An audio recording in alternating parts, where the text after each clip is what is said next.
কারেন্টের লাইন আছে, কারেন্টের লাইন আছে।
लाइन काटा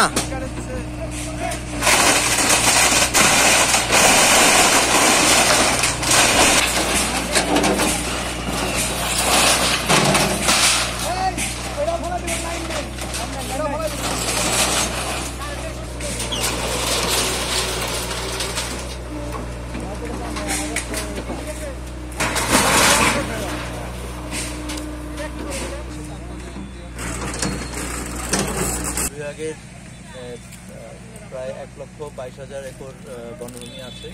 এর মধ্যে প্রায় 52,000 একর বনভূমি ইতিমধ্যে জবরদখল হয়ে গেছে এবং আমাদের জবরদখলকারীদের তালিকাও আমরা করে ফেলেছি এবং এটা আমাদের জেলা প্রশাসনের সাথে আমরা আলোচনা করেছি এবং উচ্ছেদ কার্যক্রম অব্যাহত থাকবে।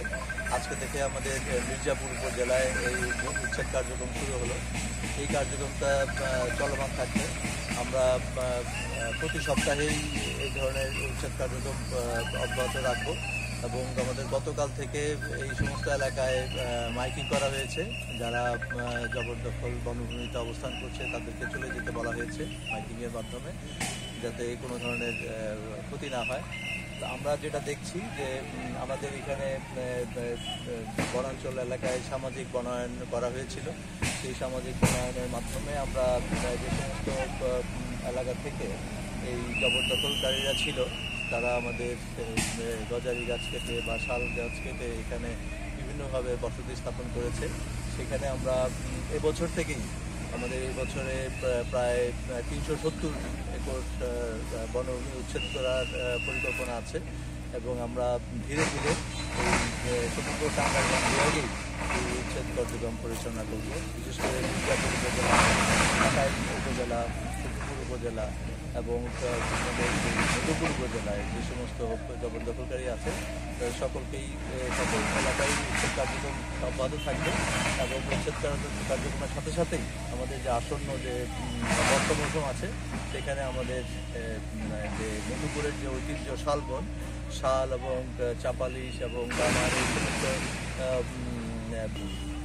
এখন উচ্ছেদ করলাম সেই জায়গাগুলি আমাদের বনায়নের কার্যক্রমের আওতায় নিয়ে আসবে এবং যে সমস্ত জায়গায় পুরনো বা 20-25 বছর ধরে যারা অবস্থান করছে তাদেরকেও আমরা নোটিশ দিয়েছি, তাদেরকেও আমাদের উচ্ছেদ কার্যক্রম চালু থাকবে। এখানে বনভূমিতে কোনো ধরনের জবরদখলকারীদের এখানে থাকার কোনো সুযোগ নেই।